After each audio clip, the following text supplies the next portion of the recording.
Welcome to Ask Matt, a weekly video series where we talk about entrepreneurship, business, marketing, basically everything your business needs to get ahead. I'm Matt Morochek, joined by Matt Lowe. Join us today as we team up with search scientists to talk about pay-per-click. When's the right time to use it, what to look out for, and how to get the best bang for your buck. Everything you're about to see is unscripted, so let's roll the intro and get after it. Yeah, I think a lot of people jump into ads because they hear somebody's crushing it. They're spending $5,000, $10,000 a month on Google, and obviously they wouldn't be doing it if they weren't seeing a return. Do you think that adds pressure to business owners to either jump into that space or turn it off once they don't see it working and then be like, oh, well, it doesn't work for my business? If you're going in that mindset, that's fear of missing out. That you're not going in the mindset of, A, run this as an experiment. Is this channel good for me? And then B, having a game plan on where are all the possible ways of failing, and here's all the avenues I'm willing to take to make that fail into a success case. So you really have to have, a really good mindset, good plan, good strategy, so you can develop your own personal framework on how you're going to conquer, Google ads or, Facebook ads. Well, we've talked a lot about product market fit before. I don't think that's as relevant as it in terms of like maturity of the company, maturity of the solution, as well as like overall marketing budgets. When's the right time to start considering paid search? As early as you can. I don't think you need to commit to a super large budget. I ran successful campaigns with $750. Like pretty good, like CTR around 5%, 6%. So slightly above average, and then making really good profit off it right on the first conversion. So, I think once you have a good sweet spot, that's your money. That's where you can grow, and you keep investing it. When a business wants to run ads, is it always a default answer to just go on Google? Is it always a default answer to maybe just go on only on Facebook, or is it like a blended approach? I think oftentimes people think of it very singular of ooh, we need traffic to our site. Google works for us because of whatever I've read, heard, or like you mentioned, like a competitor or person I know is crushing it on Google ads.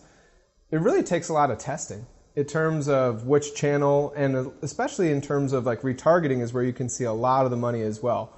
If you think about the first time you hear about something and it's going to work for you, there's a lot of levers that need to click instantly.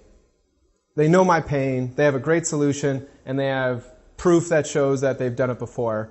But that's hard to convince on the first time. So a lot of the times it's then thinking and linking your other accounts, albeit through social or through paid search, to then kind of retarget people and say, ooh, remember this compelling message? You still got this pain? Here's where we can add value. For knowing what keywords to bid on, for creating a good headline and everything that goes into it for your paid search, how do you combat the whole thought process that users today are just going to search for their term, they know the ads are there, and they're just going to scroll right past it? How do you counter that? Well, your SEO counters that, right? Having great content, which means you're telling a great story, you have a great value, and there's action happening behind it. That's your organic listing. In terms of ads, it's okay if people are scrolling past it. You're not trying to capture 100% of the market for that keyword. You're trying to capture a certain part, and you're trying to measure against that. It's all about goal setting in that regard. So you look at the volume of keywords, right? You combine all those keywords to figure out your overall volume, and you know, okay, this batch of keywords is going to this landing page. Here's the current competition. I want to beat the competition in terms of click-through rates on that particular ad set. So you're not comparing against everyone, you're just comparing against the competition, because it's the easiest way you can measure success. Should businesses start running ads against Instagram? And we'll say, and the situation should be maybe B2B. And so what do you mean by run ads against Instagram? Or just use that platform in general? How many times have, during a lunch meeting, someone will ask, hey, I don't know if my Instagram ads are working, or maybe another question would be, should I run ads on Instagram? Will it make me more money? I think Instagram is a great channel. B2C brands definitely win more just because it's more lifestyle, more visual focused. That doesn't mean B2B brands can't, but you really have to have great content, great resources, and great stories to tell. Like I think some of the best ones on it are Adobe and MailChimp. Now, those are massive companies that know what they're doing, and they have a great story that they are telling. They know their solution, and they know that's where their audience is. So it's not easier for them, but they at least have a good recipe to follow when telling that story. So that's an interesting perspective. Instagram and maybe a little bit of Facebook, it's all about telling a great story.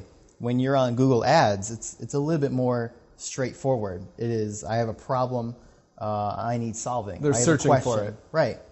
So do you think the story matters?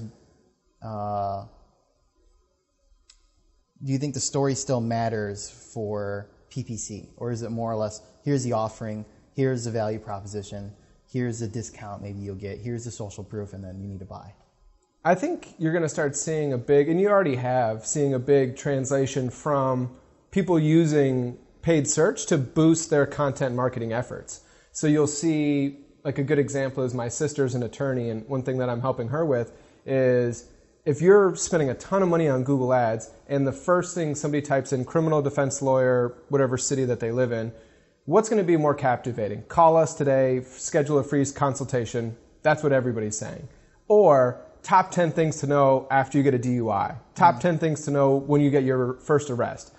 How to know the check boxes when you're going through a divorce. That's much more captivating content, and that's where you start seeing the story interwoven into a paid search strategy.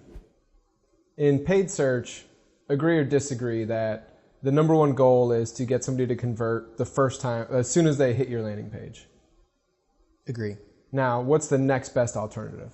Or what are the other options? Because not everybody's going to convert. Like, what's a good conversion percentage on your landing page? And then what do you hope for after the fact?